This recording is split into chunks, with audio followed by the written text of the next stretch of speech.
Nirmati Property Management. Contact 7667008999. வணக்கம், இது உங்கள் ஃபோர்த் ஸ்டேட் தமிழ் வழங்கும் தலையங்கம் நிகழ்ச்சி. இன்னைக்கு நம்முடைய தலையங்கம் நிகழ்ச்சியில் தமிழ்நாட்டில் தலைநகராக இருக்கக்கூடிய சென்னையில் ஒரு அரசு பள்ளிக்கூடத்தில் நடந்து இருக்கக்கூடிய ஒரு மோசமான சம்பவம் குறித்தான ஒரு விவரத்தை தான் நம்ம பார்க்க போகிறோம். வாங்க நிகழ்ச்சிக்குள்ள பயணிக்கலாம். இது உங்கள் ஃபோர்த் ஸ்டேட் தமிழ் வழங்கும் தலையங்கம் நிகழ்ச்சி.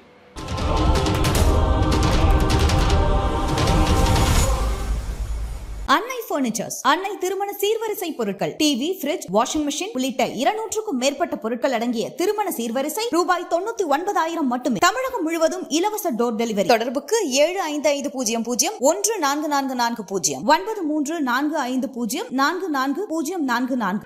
தமிழகத்தின் தலைநகராக இருக்கக்கூடிய சென்னையில் கோடம்பாக்கம் பகுதியில் இருக்கக்கூடிய நெடுங்காலமாக இயங்கி வரக்கூடிய ஒரு அரசு பள்ளிக்கூடம் தான் PCKG அரசு உயர்நிலைப்பள்ளி, ஹையர் செகண்டரி ஸ்கூல் அப்படிங்கிறத நம்ம பார்க்குறோம். இந்த அரசு பள்ளிக்கூடத்தில் ஒரு பள்ளிக்கூட விழாவில், அரசு பள்ளினா சில விழாக்கள் நடக்கும் இல்லையா, பொதுவாகவே பள்ளிகள்லாம் அந்த மாதிரி ஒரு பள்ளிக்கூட ஒரு கலை விழாவில் பறை இசையை ஒரு தம்பி இசைச்சிருக்காப்படி அவர் அதை வாசிச்சிருக்கிறாரு.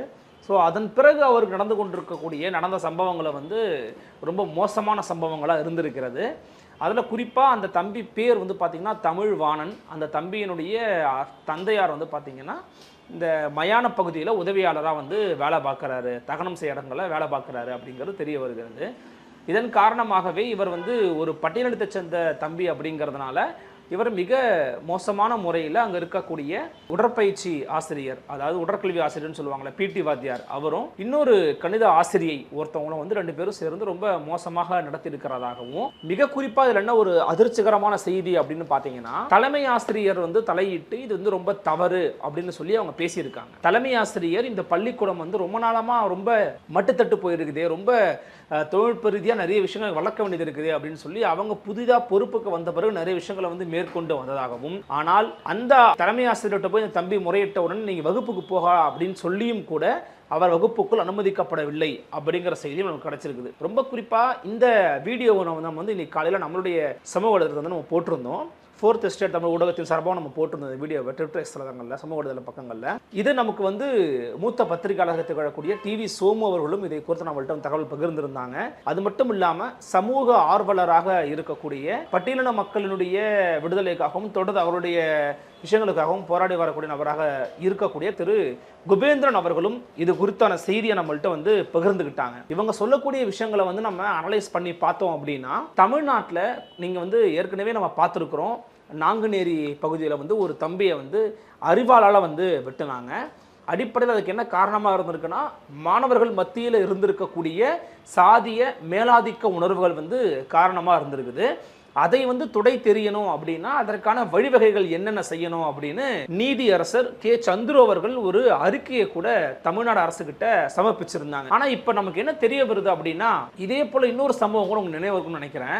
அந்த சம்பவம் பார்த்தீங்கன்னா இதை விட ரொம்ப ஒரு மோசமான சம்பவம் தான். ஆனா ஒரு நன்மையும் அதுல நம்ம தெரிஞ்சுக்கிட்டோம். அது என்ன அப்படின்னா, பள்ளிக்கூடத்தில் இருந்த ஆசிரியர், ஒரு பெண் ஆசிரியை ஒருத்தர் பார்த்தீங்கன்னா சாதி ரீதியாக ஆசிரியர்களை பார்க்கக்கூடிய ஒரு மனோபாவத்தை கொண்டிருந்தாங்க.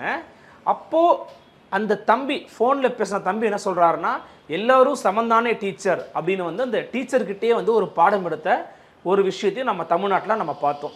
எனவே இப்படியான மாணவர்கள் மத்தியில் மட்டுமே இது கவனம் செலுத்திய ஒரு விஷயமாக இருக்கிற பொழுது, இல்லை இங்கே களை எடுக்கப்பட வேண்டிய இடத்துல ஆசிரியர்களும் இருக்கிறாங்க அப்படிங்கிறத மீண்டும் ஒரு முறை உறுதி செய்திருக்கிறது இந்த கோடம்பாக்கத்தில் இருக்கக்கூடிய இந்த அரசு பள்ளியினுடைய இந்த சீர்கேடு. கிட்டத்தட்ட 10 ஆண்டுகளுக்கும் மேலாக இதே போல தான் இந்த பள்ளிக்கூடத்தில் இருக்கக்கூடிய ஆதிக்க உணர்வுடைய, ஆதிக்க எண்ணம் கொண்ட, ஆதிக்க சாதி இந்துக்களை சேர்ந்த அந்த ஆசிரியர்கள் பட்டியலின ஒடுக்கப்பட்ட மிகவும் பின்தங்கிய வகுப்பில் இருக்கக்கூடிய அந்த குழந்தைகளை பள்ளியை விட்டு நீக்கக்கூடிய வேலைகளை தொடர்ந்து ஈடுபட்டு வந்திருக்கிறாங்க. இவங்க தொடர்ச்சியாக ஒரே பள்ளிக்கூடத்தில் இவ்வளவு ஆண்டு காலம் எப்படி பயணிக்க முடிகிறது? இதன் பின்னாடி நமக்கு ஒரு சந்தேகம் விட வேண்டும். ஏன் அப்படின்னா, இவங்க ஏதோ ஒரு வகையில் எனக்கு இவரை தெரியும், அவரை தெரியும், இவர் ஃப்ரெண்டு, அவர் ஃப்ரெண்டுன்னு சொல்லி தொடர்ச்சியாக இதே பள்ளிக்கூடத்தில் இருந்து கொண்டு, சில பேர் சொல்லுவாங்க தெரியுமா, ஒரே இடத்துல ரொம்ப நாளாக இருந்து தேக்கமாக்கி விட்டுருவாங்க. அங்கே எந்த விதமான வளர்ச்சியும் வந்து நடக்காமல் வந்து போகும். அந்த மாதிரி தான் அந்த பள்ளிக்கூடத்தை வச்சுருக்கிறாங்க. அந்த பள்ளிக்கூடத்தில் ஒரு இடத்துல ஒரு பறை இசையை நான் வந்து இசைச்சேன், அதிலிருந்தே என்னை வந்து சாதி பேரை சொல்லி திட்டுறது, அது மட்டும் இல்லாமல் உன்னுடைய அப்பாவின் தொழிலுக்கே நீ போய்விடு அப்படின்னு வந்து என்னை சொல்கிறது, இந்த மாதிரி என்னை தொடர்ந்து டார்ச்சர் பண்ணுறாங்க, என்னை ரொம்ப மலினமாகவும் இழிவாகவும் நடத்துகிறாங்க அப்படின்னு அந்த தம்பி வந்து ஓப்பனாக ஒரு சின்ன ஒரு வீடியோ எடுத்து யார் மூலமாகவும் வெளியில் விட்டுருக்கிறாரு. அதன் பிறகு தான் அந்த வீடியோவானது வந்து வெளியில் நம்மளுடைய கைக்கும் வந்து கிடச்சிது. அதை நம்ம வந்து ஷேர் பண்ணி பதிவு பண்ணியிருந்தோம். அந்த பதிவில் என்ன எழுதியிருந்தாங்க அப்படிங்கிறது நம்ம வந்து கோட் பண்ணியிருந்தோம். பள்ளி விழாவில் பறை இசை அடித்தேன், அதிலிருந்து ஆசிரியர்கள் இருவர் நீ பறை அடிக்கத்தான் லாயக்கு, உன் அப்பா மயானத்தில் தானே வேலை பார்க்குறாரு, அங்கேயே வேலைக்கு போ என்கிறார்கள், படிக்க விடாமல் தொடர்ந்து டார்ச்சர் செய்கிறார்கள் என்று சொல்லும் இந்த மாணவனின் வீடியோ அதிர வைக்கிறது. இதுபோல் பல மாணவர்களை இந்த கோடம்பாக்கம் அரசு பள்ளியிலிருந்து நீக்கி இருக்கிறார்கள் என்கிறார் சமூக ஆர்வலர் குபேந்திரன் அப்படிங்கிறத நம்ம வந்து பதிவிட்டிருந்தோம். செய்தி நமக்கு வந்து கிடைத்த செய்தி. இது குறித்து அந்த குபேந்திரன் அப்படிங்கிறவருடைய வந்து நம்ம தொடர்பு கொள்ள முயற்சி பண்ணி அவரையும் தொடர்பு கொண்டு அவரையிட்ட நம்ம வந்து தொலைபேசி வாயிலாக பல தகவல்களை வந்து கேட்டறிஞ்சோம். அதில் அவர் கூறியிருக்கக்கூடிய அதிர்ச்சிகரமான தகவல்களை வந்து நீங்கள் இப்போ கேளுங்க. பக்கத்துல ஒரு அரசு பள்ளியில் நடக்கக்கூடிய ஒரு சாதி ரீதியான ஒரு வன்கொடுமை நடக்குதுன்னு போட்டிருந்தீங்க. என்ன சார் விவரம் அது? அது முழுக்க முழுக்க உண்மையான கதையே அது. சரி. ஆமா, அது வந்து எப்படின்னா, அந்த ஸ்கூல் வந்து பழமை வாய்ந்த ஒரு அரசு பள்ளி. அந்த பள்ளியில வந்து இவ்வளவு காலமா அது உள்ள வந்து வன்மமான ஒரு 20 வருஷமா வந்து வன்கொடுமை உள்ள வந்து இருந்திருக்கு. ஆனா அது வந்து அந்த அளவுல வந்து வெளியில வந்து ஸ்டூடெண்ட்டும் வந்து அந்த பள்ளி மாணவர்களும் வெளியில சொல்லல. ஆமா, பெற்றோர்களும் அதை பெருசா எடுத்துக்கல. எப்படி சார் 20 வருஷமா எப்படி சார் ஒரு சாதி வன்கொடுமை வந்து ஒரு பள்ளிக்கூடத்தில் நடந்துகிட்டு இருக்கு, வெளியே தெரியாம இருந்திருக்கு? என்ன மாதிரி பண்றாங்க? எப்படின்னா, அது வந்து வகுப்பாசிரியரும் உடற்பயிற்சி ஆசிரியரும் ஒன்று சேர்ந்தீங்கன்னு சரி அந்த பள்ளியை வந்து தன்னோட வந்து கட்டுப்பாட்டுல வச்சிருக்காங்க. தொடர்ந்து 3 ஆண்டு காலம் தான் ஒரு வந்து ஒரு கவர்மெண்ட் சர்வெண்ட் ஒரு இடத்துல இருக்கணும். ஆமா, இவங்களுக்கு அந்த வந்து அந்த இதே இல்லைன்னு நினைக்கிறேன். ஆமா, புரோட்டோகாலே இல்லைன்னு நினைக்கிறேன். அப்படி 3 வருஷம் டிரான்ஸ்பர் போட்டா இவங்க வந்து மேலதிகாரிகளுக்கு அந்த பள்ளி கல்வித்துறையில பணம் கொடுத்துட்டு வெளியே வந்துடுறாங்க. ஓஹோ. ஆனா இவங்க என்ன பண்றாங்கன்னா, அட்டண்டன்ஸ்ல வந்து பசங்களோட வந்து அந்த சமுதாய ரீதியான ஒரு பதிவேடுகளை வந்து வச்சிருக்காங்க. ஓகே. வச்சுக்கிட்டு இவங்க என்ன பண்றாங்க, ஒன்லி வந்து ஆதி திராவிடர் இன மக்களை மட்டும்தான் வந்து இவங்க வந்து கார்னர் பண்ணி வேணும்னே வந்து ஒரு வழியா வந்து வருஷத்துக்கு கொஞ்சம் பேரை வெளியே அனுப்புறாங்க. அதாவது மாணவர்கள் ஆசிரியர் வெளியே அனுப்புறாங்களா? ஆசிரியர் வெளியே அனுப்புறாங்க. அங்க வந்து ஒரு 5000 மாணவர்கள் படித்த பள்ளிக்கூடம் இன்னைக்கு வெறும் 900 ஸ்டூடெண்ட் தான் படிக்கிறாங்க. இதுல வந்து முன்னுதாரணம் எப்படின்னா, 2 மாதம் முன்னாடி வந்து ஒரு கோடம்பாக்கம் ஜோன்ல கோடம்பாக்கம் 10 ஏவிஎம் இருகாடு சுடுகாடுல ஆமா மயான உதவியாளர் லோகநாதன் அவரோட பையன் வந்து 10ஆம் வகுப்பு டி பிரிவுல படிக்கிறான். தம்பி பேர் என்ன? தமிழ்வாணன். சரி, தமிழ்வாணன். சரி. தகப்பனார் பேர் லோகநாதன். சரி. அவரு மயான உதவியாளர் கோடம்பாக்கத்துல வேலை செய்யறாரு. சரி. ஆனா அந்த பையன் வந்து பள்ளிக்கு அருகாமையில் தான் சொந்த வீடு இருக்குது அவங்களுக்கு. ஓகே. இவங்க வந்து இவங்க அந்த உடற்பயிற்சி ஆசிரியர் வந்து சீனிவாசன் என்றவங்க என்ன பண்றாரு, வகுப்பாசிரியருக்கு கூட வந்து கூட்டு வச்சுக்கிட்டு யாரு வந்து கம்யூனிட்டி பேசிஸ்ல வந்து பின்தங்கிய வந்து விளிம்பு நிலையில உள்ள வந்து எஸ்சி எஸ்டி மக்களை தான் ஒரு கார்னர் பண்றாரு. அதுல 7 மாணவங்கள இவன் ஒரு மாணவன். இவனை வந்து ஸ்கூலுக்கு வரும்போது வந்து அவனை அடிக்கிறது, திட்டுறது, காரி துப்புறது, சாதி பேரை சொல்லி திட்டுறது, இப்படி வந்து தொடர் பண்ணும் ஒரு கம்ப்ளைண்டா வந்து பண்ணி கடைசியில என்ன பண்றாங்க, போன மாசத்துல வந்து அவனை வந்து வகுப்பறையை விட்டு வெளியே அனுப்பிச்சிடுறாங்க. இவங்க அந்த ஆசிரியர்கள் அந்த வகுப்பு 10ஆம் வகுப்பு ஆசிரியர் மீனாட்சி என்பவங்க. சரி. நாம அனுப்பிச்சிடுறாங்க. அனுப்பின உடனே இது விஷயமா வந்து அந்த பள்ளி மாணவன் வந்து தலைமை ஆசிரியர்கிட்ட வந்து சொல்றான், என்ன வந்து இந்த மாதிரி வந்து என் வகுப்பு ஆசிரியர் வந்து என்ன வெளியே அனுப்பிச்சிட்டாங்க அப்படின்னு. இவங்க போய் வந்து அந்த புதுசா வந்து வந்திருக்காங்க வந்து தலைமை ஆசிரியர் காஞ்சிபுரம் திருநெல்வேலி வந்திருக்காங்க. அந்த அம்மா மாலதி, அவங்க வந்து 8 மாசம் தான் ஆகுது அந்த ஸ்கூலுக்கு. இவங்க வந்து அந்த பள்ளியை வந்து தரம் தாழ்ந்த பள்ளியை, தரம் கெட்ட பள்ளியை, இவங்க டாமினேட் இருந்த பள்ளியை இவங்க வந்து என்ன பண்றாங்கன்னா, அதை வந்து கையில எடுத்து வந்து சிசிடிவி கேமரா எல்லாம் போட்டு சில நல்ல திட்டங்கள்லாம் கொண்டு வராங்க. முயற்சி எடுத்திருக்காங்க. ஆமா இவங்க ஆமா இந்த ஃபீல்ட்ல எடுத்து வராங்க. இந்த காழ்ப்புணர்ச்சி வந்து இந்த டீச்சர் சைட்ல எல்லாம் வந்து எல்லா டீச்சரும் மீட்டிங் போட்டு நம்ம வந்து ஸ்கூல்ல வந்து கம்மியா வச்சுட்டு வந்து வேலை செய்யணும் சம்பளம் வாங்கிட்டு இருந்தேன். இந்த மாதிரி இந்த எச்எம் வந்து இந்த மாதிரி எடுத்து இது பண்ணிட்டு வராளேன்னு சொல்லிட்டு இவங்களுக்கு எச்எம்முக்கும் இந்த டீச்சருங்களுக்கும் உள்ளுக்குள்ள வந்து என்ன நடந்ததுன்னு தெரியாது. இந்த பள்ளி மாணவன் பாதிக்கப்பட்ட கம்பெனி விஷயமா வந்து இவங்க வந்து ஏன் இந்த மாதிரி ஸ்டூடெண்ட் வெளியே அனுப்புறேன்னு கேட்டிருக்காங்க இந்த எச்எம். அதுக்கு முறையான பதில் இல்ல. அதுக்கு என்ன பண்றாங்க இவங்க என்ன பண்றாங்க எச்எம் அந்த அவங்களோட ரூம் வாசல்ல பையனை வந்து உட்கார வச்சு டெய்லியும் வந்து நீ இங்க வந்து நீ படிப்பா அப்படின்னு வந்து சொல்றாங்க. ஏன்னா இவங்க வந்து அங்க போய் வந்து வகுப்பறையில சேருன்னு வந்து எத்தனை சொன்னா கூட அந்த அம்மா உள்ள அலோவ் பண்ண மாட்டேங்கிறாங்க. அதாவது தலைமை ஆசிரியை சொன்னக்கூடிய கட்டளையும் மீறக்கூடிய அளவுக்கு அந்த ஆசிரியர்களுக்கு வந்து அவ்வளவு தைரியம் இருக்குது.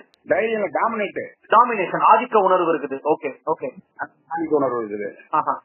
ஆமா இந்த கட்டத்துல அப்புறம் நாங்க என்ன பண்றோம், அந்த பாதிக்கப்பட்ட வந்து பையனோட தகப்பனார் வந்து நம்ம கிட்ட வந்து முறையிடுறாரு. நீங்க சமூக செயற்பாட்டாளர் இருக்கிறீங்க. சமூக செயற்பாட்டாளர் தமிழ்நாடு தனி திராவிடர் வந்து பேரவையினோட ஆமா பவுண்டர் அதான் நிறுவனர் பொதுச் செயலாளரா இருக்கேன் நானு. விளிம்பு நிலையில உள்ள வந்து மக்கள் ஆதி திராவிட மக்கள் வந்து எங்கெங்க தமிழ்நாட்டுல பாதிக்கப்படுறாங்களோ அவங்களுக்காக வந்து எங்கள் அமைப்பு ரீதியா வந்து போராடி பல பிரச்சனைகளை வந்து அரசு இதுல வந்து நான் என்ன பண்றேன், மாவட்ட வந்து முதன்மை கல்வி அலுவலர் சென்னை மாவட்டம் புகழேந்தி அவர்களை வந்து பார்த்து நேரடியாக வந்து 18/11/2024 ஒரு பெட்டிஷன் கொடுக்குறேன். அந்த பெட்டிஷன்ல இந்த சம்பவத்தை சொல்லறேன். இந்த மாதிரி வந்து 10ஆம் வகுப்பு வந்து வகுப்பாசிரியை வந்து மீனாட்சி வந்து கணித ஆசிரியர் மீனாட்சி என்பவரும் உடற்பயிற்சி ஆசிரியர் சீனிவாசனும் சேர்ந்து இந்த மாதிரி வந்து தீண்டாமை வன்கொடுமையில வந்து இந்த மாதிரி பேசி பண்றாங்க. இவங்களால வந்து இவ்வளவு பேர் பாதிக்கப்பட்டிருக்காங்க. அதுல ஒரு மாணவன் இவனுக்கு சார்பா நாங்க வந்திருக்கேன் அப்படின்னு வந்து பெட்டிஷன் கொடுக்குறோம். அது மட்டும் இல்லாம முதலமைச்சர்ல இருந்து தலைமை ஆசிரியர் பெட்டிஷனை வந்து பதிவு தபால் அனுப்புறோம். அப்புறம் அவர் என்ன பண்றாரு, எங்களை வந்து நேரடியா வந்து எக்மோர் அவர் அலுவலகத்துல வந்து நான் உட்காந்து சந்திக்கிறோம். மாலை ஒரு 7 மணி இருக்கும். 7 மணிக்கு தலைமை ஆசிரியருக்கு வந்து அலைபேசி மூலம் பேசுறாரு. பேசி இந்த மாதிரி வந்து 10ஆம் வகுப்பு ஆசிரியை வந்து கணித ஆசிரியர் மீனாட்சி மீதும் உடற்பயிற்சி ஆசிரியர் சீனிவாசன் மீதும் உடனடியா வந்து நீங்க வந்து நடவடிக்கை எடுங்க, அவங்களுக்கு மெமோ கொடுங்க, அவங்க காடியெல்லாம் பேசி பேசுறாங்க, அவங்க மேல வந்து எடுங்கன்னு சொல்லி சொல்றாரு. சரி, நான் மறுநாள் காலையில நான் ஸ்டேஷன் வரேன் இவரே சொல்றாரு. யாரு? சிஇஓ மாவட்ட முதன்மை கல்லூரி சொல்றாரு கல்வியாளர் புகழேந்தி. ஆனா மறுநாள் இவரு போல ஸ்கூலுக்கு. ஆமா பையனும் வந்து அதே வந்து வாசல்ல தான் இருக்கான். ஆமா கொஞ்சம் வந்து ஒரு வாரம் கழிச்சு நாங்க என்ன பண்றோம், நேரா வந்து ஸ்கூலுக்கே போறோம். போகும்போது பையன் வந்து வாசல் தான் உட்காந்துருக்கான். அப்போ நானு அந்த பையனோட தகப்பனாரு உங்க அம்மா எல்லாம் வந்து உள்ள போயிட்டு எத்தனை சந்திக்கிறோம், தலைமை ஆசிரியர் சந்திச்சு இது மாதிரி முறையிடுறோம். அப்ப அவங்க என்ன பண்றாங்க, அவருக்கு வந்து டைரக்ட் பண்றவர் வந்து மாவட்ட கல்வியாளர் அந்த இதை வந்து இவங்களுக்கு அமைச்ச ஒரு பெட்டிஷனை எடுத்து மேல வச்சு கிளாஸ் டீச்சர் வந்து அந்த வகுப்பாசிரியர் வந்து வந்திருக்காங்கன்னு வந்து அனுப்பும்போது அவங்க அன்னைக்கு லீவ்ல இருக்காங்க. அவங்களுக்கு பதில் வந்து ஏன்னா வந்து அரசு குற்றம் சாட்டப்பட்ட வந்து பணிபுரியும் வந்து ஆசிரியர் 2 பேர்ல ஒருத்தர் வந்து விடுமுறை இருக்காரு லேடி, இங்க வந்து ஃபீல்ட் மாஸ்டர் கரண்ட்ல இருக்காரு சீனிவாசன். அவரை கூப்பிட்டு வந்து விசாரிக்கிறாங்க. அவரு எச்சமியே வந்து மிரட்டுறாரு உங்க முன்னாடியே. ஆமா எங்க விசாரணைக்கு ஒத்துழைக்காம எத்தனை மிரட்டுறாரு, ஸ்டூடெண்ட் மிரட்டுறாரு. ஆமா எனக்கு வந்து அமைச்சரை தெரியும், எனக்கு வந்து எஜுகேஷன் ஆஃப் டைரக்டர் தெரியும், செக்ரட்டரி தெரியும், உங்களுக்கு ஆர்டர் போட்டாரா இதுன்னு வந்து அவங்களே மிரட்டாரு. மிரட்டினோடனே சொல்றேன், மேடம் இது வந்து அவர் வந்து வேற மாதிரி போறாரு, இவர் வந்து உங்ககிட்ட இப்படி பேசுறாருன்னா ஸ்டூடெண்ட் தனியா இருக்கும்போது பையனை வந்து உங்க ஸ்கூலுக்கு பத்தி உங்களுக்கு தெரியும், 8 மாசத்துல இவங்களோட வந்து பேச்சு வந்துட்டு உங்களுக்கு புரியுது, அதால வந்து இந்த பிரச்சனை பெருசாக முடியலன்னு சொல்லிட்டு நாங்க வந்து என்ன பண்றோம், கூப்பிட்டு மேடம் நாங்க வந்து மறு விசாரணைக்கு நாங்க சிஓ போய் பாக்குறோம், ஆனா வந்து பையனை வந்து கிளாஸ்ல வந்து அலோவ் பண்ணிக்கங்க அப்படின்னு சொல்லிட்டு அவங்க என்ன பண்றாங்க, பையனை வந்து கிளாஸுக்கு வந்து அன்னைக்கு லீவ்ன்றதால கிளாஸ்க்கு அனுப்பிச்சிடுறாங்க. அனுப்பிச்சிட்டு இந்த பிரச்சனை வந்து அன்னையோட வந்து முடியல. ஓகே, மறுபடியும் இந்த அம்மா என்ன பண்றாங்க, அந்த கிளாஸ் டீச்சர் 3 நாள் லீவு கழிச்சு மறுபடியும் வந்து இந்த பையனை கிளாஸ் விட்டு சொல்றாங்க. நான் சேர்த்துக்க மாட்டேன், வெளியே போ. அவனை வந்து இந்த ஸ்டூடெண்ட் வந்து ஷர்ட் ஆகுது சொல்லி வாட்ச், அவன் வந்து ஒரு வாட்ச் கட்டிருப்பான், ஒரு சின்ன வாட்ச், அந்த வாட்ச் ஆகுது சொல்லி அதை தூக்கி வெளியே போட்டு, புக்கு தூக்கி வெளியே போட்டு, என்னடா நீங்களாம் வந்து தாழ்த்தப்பட்ட வகுப்பு சேர்ந்தவங்களுக்குலாம் ஒரு கல்வி ஒரு கேடான்ற மாதிரி பேசி ரொம்ப மன உளைச்சல் பண்ணுவோம். நாங்க என்ன பண்ணிட்டோம், சரி வேற வந்து இதுல நான் என்ன பண்ணிட்டேன், இந்த பதிவெல்லாம் வந்து எல்லாருக்குமே வந்து வாட்ஸ்அப்ல வந்து போட்டோவோ மறுபடியும் வந்து சிஇஓ கிட்ட வந்து அலைபேசி பேசணும். அவரு நேரம் வந்து இன்ஸ்பெக்ஷன் பண்ணிட்டாங்க. அவரு அப்படி ஜாயிண்ட் டைரக்டர் ஒருத்தவங்க வந்தாங்க. அந்த விசாரணையும் சரியில்லை. அவங்க என்ன பண்றாங்கன்னா, டீச்சர் அசோசியேஷன் ஒன்னா சேர்ந்துக்கிட்டு சுகாதார பெட்டிஷன் பார்ட்டி எங்கேயும் வந்து கண்டக்ட் பண்றாங்க, எங்கேயும் முறைக்கிறாங்க. நீங்க எதுக்கு புகார் கொடுத்த மாதிரி. ஆமா, எக்ஸாம் வந்து டாமினேட் பண்ணிடுறாங்க. ஓகே, ஆமா, இது பண்ண விசாரணை செய்யல. மறுபடியும் நான் பண்ணிட்டேன், வந்து மாவட்ட ஆட்சித்தலைவருக்கு முறையை அப்பீல் போறேன், கலெக்டரேட்டுக்கு மட்டும் வந்து. அப்ப என்ன பண்றாங்க, அங்கிருந்து வந்து ஒரு டீம் வந்து என்கொயரிக்கு வராங்க. என்கொயரிக்கு சரி, ஆமா, டெப்டி கலெக்டர் எஸ்எஸ்டி அவங்க இன்ஸ்பெக்ஷன் பண்ணிட்டு போயிருக்கிறாங்க. ஆனா இருந்தாலும் இந்த பிரச்சனை வந்து இன்னும் ஓயவே இல்லை, இன்னும் வந்து தொடர் வனமா இருக்குது. இது முடிவே இல்லை, அவங்களை டிரான்ஸ்பரும் பண்ணல பள்ளி கல்வித்துறை. சரி, இப்ப அந்த தம்பியோட அப்பா அம்மாவோட என்ன பண்றாங்க, அவங்களுடைய பின்னணி என்ன, அவங்க அப்பா என்ன வேலை செய்யறாரு, அவருடைய பின்னணி என்ன? அவங்க அப்பா வந்து ஆதி திராவிட சேர்ந்தவர், விளிம்பு நிலையில பட்டியலில் சேர்ந்தவர். சரி, ஆமா, அவரு வந்து மின் மயானத்துல ஏவிஎம் இடுகாடு சுடுகாட்டுல உதவியாளரா இருக்காரு. அதாவது அமைப்புல இருக்கிறாரா, இயக்கத்துலதான் இருக்கிறாரா அவரு? யாரு? அவங்க தம்பியோட அப்பா. இல்ல எந்த இயக்கம் சொல்றீங்க? இல்ல, அவர் ஏதாவது இயக்கத்துல இருக்கிறாரான்னு கேக்குறேன். இப்ப உங்களை மாதிரி கட்சியிலயோ அமைப்புலயோ பொறுப்புலதான் இருக்கிறாரான்னு கேக்குறேன். இல்ல அதுல மாதிரி எனக்கு மாதிரி தகவல் எதுவும் இல்ல. அவர் வந்து சென்னை மாநகராட்சியில ஒர்க் பண்றாரு. அவர் சாதாரணமா ஒரு ஊழியர். அந்த அப்பா சென்னை மாநகராட்சியில வந்து பிணத்தை வந்து அடக்கம் செய்பவர். சரி, பிணத்தை வந்து அடக்கம் செய்பவர். அதற்கு வந்து என்ன சொல்லுவாங்கன்னா மயான உதவியாளர். Burial ground assistant. Okay okay okay. ஆமா, இதுதான் அவங்க குடும்பம் வந்து போகுது. இவங்க வந்து இந்த மாதிரி அவர் அந்த வேலை செய்யறாருன்னு அந்த பிடி மாஸ்டருக்கு தெரியும். அவர் வந்து அந்த ஸ்கூல்ல வந்து இந்த மாதிரி வந்து வெட்டியா பையன் அப்படின்னு அந்த ஸ்கூல் எல்லாம் பறக்கி விட்டுனா இந்த பிரச்சனையே வந்து முழு காரணமே அந்த பிடி மாஸ்டர் வந்து.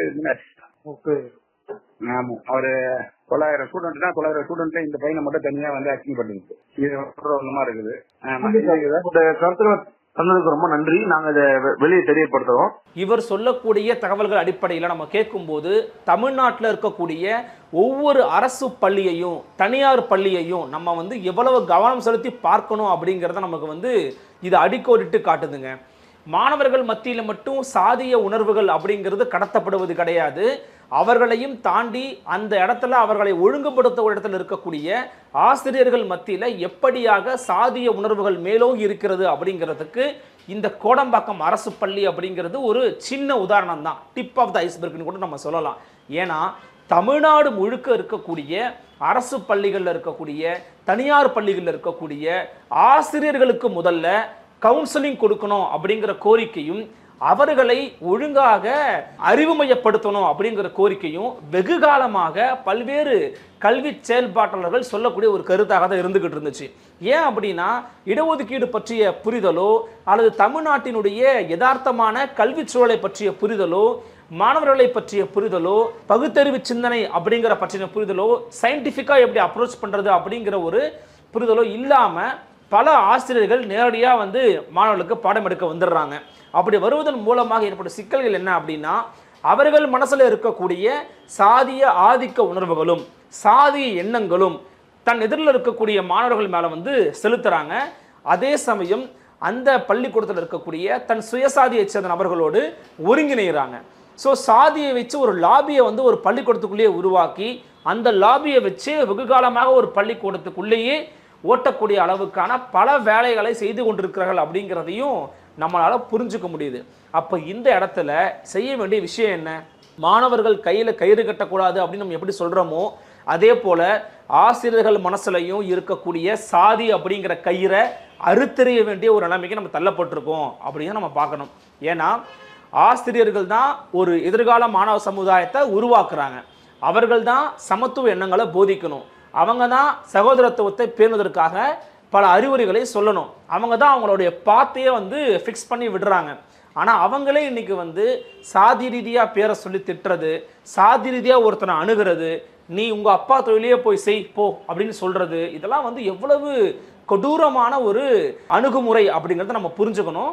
இது போன்ற அணுகுமுறையில் ஈடுபட்டிருந்த அந்த ஆசிரியர்கள் மீது நடவடிக்கை எடுக்க முடியாத அளவுக்கு இந்த லாபி அப்படிங்கிறது எப்படி ஒர்க் பண்ணுது அப்படிங்கிறத அந்த குபேந்திரன் அப்படிங்கிற நபர் சொன்னதை வச்சு நீங்கள் வந்து புரிஞ்சிருப்பீங்க. அவர் என்ன சொல்கிறாருன்னா, நாங்கள் புகார் கொடுத்தோம், புகார் கொடுத்து கூட தலைமை ஆசிரியர் முன்னாடியே அந்த பிடி வாத்தியார் அப்படிங்கிறவர், நான் யாரை தெரியும் தெரியுமா, எனக்கு எவ்வளோ பெரிய ஆட்கள் தெரியும் தெரியுமா, எனக்கு எவ்வளோ அதிகாரிகள் தெரியும் தெரியுமா அப்படின்னு பேசி தலைமை ஆசிரியரோட அவரை இந்த நபர்கள்லாம் போய் அங்கே உட்கார வச்சு பேசும்போதே தலைமை ஆசிரியரை வந்து அவர் லெஃப்ட் ஹேண்டில் டீல் பண்ணியிருக்கிறாரு. அப்படின்னா ஒரு பள்ளிக்கூடத்தினுடைய தலைமையாக இருக்கக்கூடியவரை அவருடைய அதிகாரத்தையும் மீறி இங்கே சாதி அப்படிங்கிற ஒரு அதிகார வர்க்கம், சாதி அப்படிங்கிற லாபியை வச்சு பண்ணக்கூடிய அதிகார வர்க்கம் வந்து ரொம்ப பெருசாக இருக்குது அப்படிங்கிறத நம்ம இங்கே புரிஞ்சுக்க முடிகிறது. எனில் இவர்கள் இவ்வளவு தைரியமாக இவ்வளவு வீரியமாக செயல்படுறாங்க அப்படின்னா இவங்களுக்கு பின்னாடி யார் இருக்கா, இவங்களுக்கு இந்த அதிகாரத்தையும் தைரியத்தையும் ஊக்கத்தையும் கொடுத்தது யார் அப்படிங்கிற பல கேள்விகளை நம்ம வந்து இங்கே கேட்க வேண்டிய கடமை நமக்கு இருக்குது. அந்த அடிப்படையில் தான் இந்த கேள்வி நம்ம எழுப்பியிருக்கிறோம். எனவே இந்த கொடுமையான சம்பவம் நடந்திருக்கிறது அப்படிங்கிறத பொதுவெளிக்கு கொண்டு வந்திருக்கிறாங்க. சமூக ஆர்வலர் குபேந்திரன் போன்ற நபர்கள்லாம் சேர்ந்து வந்து பொதுவெளிக்கு கொண்டு வந்திருக்கிறாங்க இல்லையா. இந்த சம்பவத்தை அடிப்படையாக கொண்டு அந்த மாணவனுடைய குற்றச்சாட்டினுடைய தன்மை என்ன அப்படிங்கிறதை அடிப்படையாக கொண்டு இந்த இரு ஆசிரியர்கள் யார் அப்படிங்கிறத கண்டறிஞ்சு அவர்களுடைய பின்னணி என்ன, அவருடைய செயல்பாடுகள் என்ன, அவர்களுடைய மனநிலை என்ன அப்படிங்கிறதெல்லாம் அறிந்து தமிழ்நாட்டினுடைய பள்ளி கல்வித்துறை உடனடியாக அவர்கள் மீது நடவடிக்கை எடுக்க வேண்டும். ஏன்னா வெளியிலிருந்து ஒரு பள்ளிக்கூடத்துக்கு உள்ளே வந்து ஒரு பள்ளிக்கூட ஆசிரியரை மாணவர்கள் முன்னாடியே உங்களுக்கு யாருன்னு தெரியுமா, நான் எவ்வளோ பெரிய ஆளுன்னு தெரியுமா அப்படின்னு ஒரு பக்தி சார்ந்து ஆன்மீக பேச்சாளராக அறியப்பட்ட ஒரு நபர் வந்து பேசும்போது அவரை கைது செய்து அந்த ஆசிரியரின் பக்கம் நிற்கிறோம் அப்படின்னு சொன்னார் பள்ளிக்கல்வித்துறை அமைச்சர் திரு அன்பில் மகேஷ் பொய்யாமொழி அவர்கள். எனில் இப்படி வெளிப்படையாக தமிழ்நாட்டினுடைய தலைநகராக இருக்கக்கூடிய சென்னையில் இருக்கக்கூடிய ஒரு பாரம்பரியமான பல்லாண்டு காலமாக இயங்கிக் கொண்டிருக்க ஒரு பள்ளிக்கூடத்தில், ஒரு அரசு பள்ளிக்கூடத்தில் உள்ள நுழைந்து அங்கே இருக்கக்கூடிய மாணவர்கள் மத்தியில் சாதி ரீதியான பாகுபாடுகளை உருவாக்கி அல்லது தனக்கு அதுக்குள்ளே வச்சுக்கிட்டு அந்த லாபியை வச்சு பட்டியலின மக்களுக்கு அந்த குழந்தைகளுக்கு எதிரான ஒரு வன்மத்தையும் வக்கரத்தையும் கக்கியிருக்கிறார்கள் இத்தனை ஆண்டு காலம். அப்படின்னா இவர்கள் உண்மையிலேயே ஆசிரியர்களாக மாறுவதற்குத்தான் கல்வி பயின்றார்களா, ஆசிரியர்களாகத்தான் இதனால் இருந்தார்களா அப்படிங்கிற கேள்வியெல்லாம் நமக்குள்ள ரொம்ப இயல்பாக வந்து எழுகிறது. இதை தமிழ்நாடு அரசு தலையிட்டு இதில் இருக்கக்கூடிய பிழை செய்தவர்களை, குற்றவாளிகளை கண்டறிந்து அவர்களுக்கு தக்க தண்டனையை உடனடியாக கொடுக்கணும் அப்படிங்கிறது தான் சமூக நீதி மாடல், திராவிட மாடல் என்று நீங்கள் பறைசாற்றுவதற்கு ஒப்பாக சான்றிதழாக திகழும். இது நடவடிக்கை எடுத்தீங்கன்னா தான். ஏன் அப்படின்னா அடிப்படையாக இருப்பது கல்வி தான். கல்வி வந்து ஒரு மிகப்பெரிய ஆயுதம். அந்த கல்வி அப்படிங்கிற ஒரு ஆயுதத்தை வந்து நம்ம தூக்கணும், அதில் படிக்கணும், அதில் நம்ம மேலே வரணும் அப்படின்னு இன்றைக்கி தமிழ்நாட்டில் இருக்கக்கூடிய பெற்றோர்களாக நம்முடைய குழந்தைகளை வந்து பள்ளிக்கூடத்துக்கு தான் அனுப்புகிறாங்க. மற்ற மாநிலங்கள் மாதிரி கிடையாது. நம்ம ரொம்ப கல்வி ரீதியாக தொடர்ந்து படிக்கக்கூடிய மாணவர்கள் நம்ம வச்சுருக்கிறோம். அப்படிப்பட்ட ஒரு தம்பியை பார்த்து நீ பறையடிக்கத்தான் லாயக்கு, நீ உங்கள் அப்பாவோடைய மயானத்தில் வேலைக்கு போன்னு சொல்லக்கூடிய அந்த வார்த்தை, அந்த அணுகுமுறை அப்படிங்கிறது மிகவும் கொடுமையான ஆதிக்க உணர்வுடைய ஒரு அணுகுமுறை.